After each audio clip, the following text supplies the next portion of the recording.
को बोलने देते हैं। चित्रा जी, आपने अटल बिहारी वाजपेयी जी की बात की। कारगिल युद्ध को खत्म हुए सिर्फ 3 दिन हुए थे और 3 दिनों के भीतर में ही कारगिल समीक्षा समिति का गठन उन्होंने किया था। एस जयशंकर जी के पिता ही अध्यक्ष थे उस समय में, के सुब्रमण्यम जी। तो अगर हम समीक्षा समिति का गठन कर सकते हैं तो विशेष सत्र बुलाने में हमको क्या आपत्ति है? देश को ये खुद ही बताया था केंद्र सरकार ने। ऑपरेशन सिंदूर ऑन है, खत्म नहीं हुआ है। देखिए, केंद्र सरकार ने खुद ये बताया था राज्यसभा में कि मोदी जी पिछले 2022 से 2024 तक जितने बार विदेश गए, 38 बार, कुल खर्च बैठा 258 करोड़, जिसमें सिर्फ अमेरिका गए 2023, 2024 में 22 करोड़ और 15 करोड़ का खर्च आया। तो क्या ये देश नहीं जानना चाहेगा कि इतने खर्च करने के बावजूद, गुजरात में इतना आवभगत करवाने के बावजूद, अब की बार ट्रंप सरकार बोलने के बावजूद, आखिर हमको ट्रंप से मिला क्या?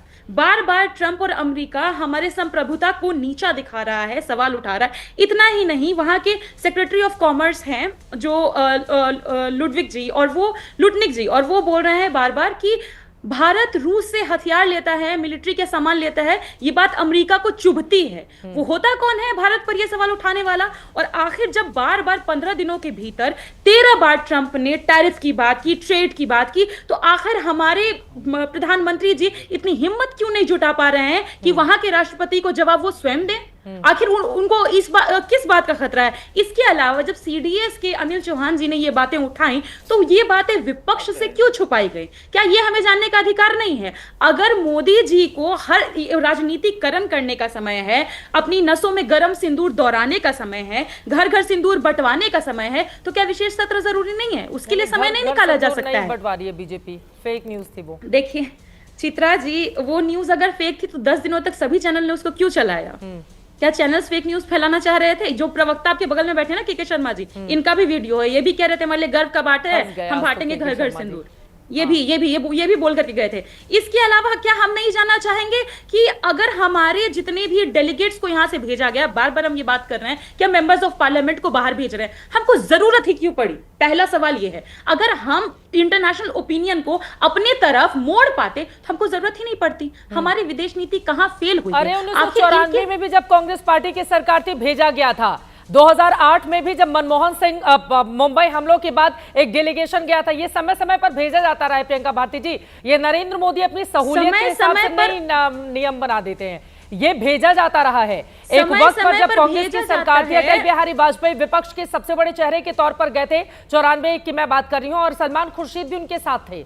आज भी सलमान खुर्शीद ने बहुत अच्छे, वो पूर्व विदेश मंत्री रहे हैं, बहुत अच्छे से विदेशों में अपनी बात कही है। तो ऐसा नहीं है कि बीजेपी कुछ बहुत नया गढ़ रही है। पहले भी होता रहा है। बीजेपी कुछ नया नहीं कर रही है, तो अटल बिहारी वाजपेयी अगर समीक्षा समिति का गठन कर सकते हैं तो इनको कौन रोक रहा है? युद्ध खत्म इसके हो अलावा गया क्या था। हमारा जानने का, हमारे करगिल आपने ही बताया 3 दिन में खत्म हो गया था करगिल। ऑपरेशन सिंदूर ऑन है अभी। पूछ सकते नहीं चित्रा जी, हमारे पास क्या ये अधिकार नहीं है कि हम पूछे कि वो पहलगाम के आतंकी कहां गए? बिल्कुल, वो मारे गए कि नहीं मारे गए? इसके लिए अगर हम सवाल पूछने के लिए, ये बुलाने के लिए कि क्रॉस बॉर्डर टेररिज्म से हम निपट कैसे सकते हैं, जो हमारे एयरफोर्स के चीफ ये सवाल मसले उठा रहे हैं कि हमको मिलिट्री के लिए ट्रेनिंग जेट्स तक समय पर अवेलेबल नहीं हो पा रहा है, तो ये सवाल उठाने के लिए हम विशेष सत्र की मांग ना करें? बिल्कुल, अब क्या बोल रहे हैं? अहम सवाल उठे, बिल्कुल अहम सवाल है। ये जो आतंकवादी मार के वो कहां फरार हो गए, वो चारों आतंकवादी कहां हैं? और साथ ही उन्होंने कुछ और भी सवाल वायुसेना के हवाले से पूछा है, उसका भी जवाब दीजिए के शर्मा जी।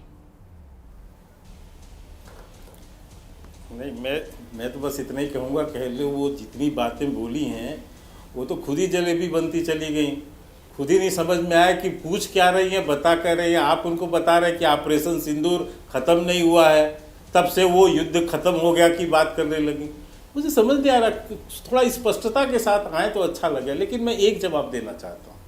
अभी समाजवादी पार्टी के प्रवक्ता बड़ा गीत गा रहे थे। मैं अभी अमेठी में 10-15 दिन पहले अखिलेश यादव एक प्रेस वार्ता में थे।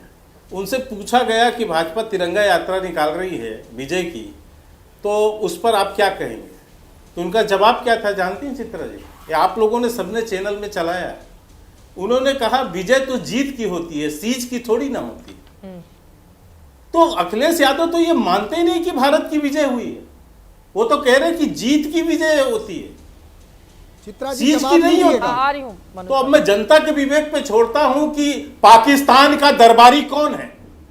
मैं ये अब जनता के विवेक पे छोड़ता हूं कि ये तय करे कि ये पाकिस्तान के दरबारी भारत में कौन कौन है, जिनके बयान पाकिस्तान के संसदों में गूंजते हैं। वहां के सांसद अखिलेश यादव, राहुल गांधी, लालू प्रसाद यादव के बयानों को कोट करते हैं और राहुल गांधी के बयानों को अपने डोजियर में उपयोग करते हैं।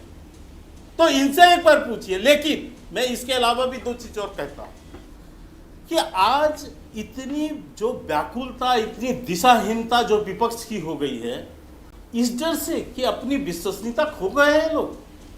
आज इनको डर है कि सेना की जो है पराक्रम और राजनीतिक इच्छा शक्ति, मोदी जी की राजनीतिक इच्छा शक्ति, जिसने पहली बार देश में सेना को खुली छूट दिया कि आप जाइए और पाकिस्तान के अंदर उनके आतंकी अड्डों को नष्ट नाबूद कर दीजिए, यह पहली बार सुनने को मिला इस देश को 70-75 साल के इतिहास में। आज क्या उससे डर हो गया है? ठीक है कि जनता के सामने किस रूप से मुंह दिखाएंगे? मनोज काका जी, मैं ये बात तो समझता हूं सच है ना? दिशाहीन ठीक है। हो चुकी विपक्ष ठीक है। ये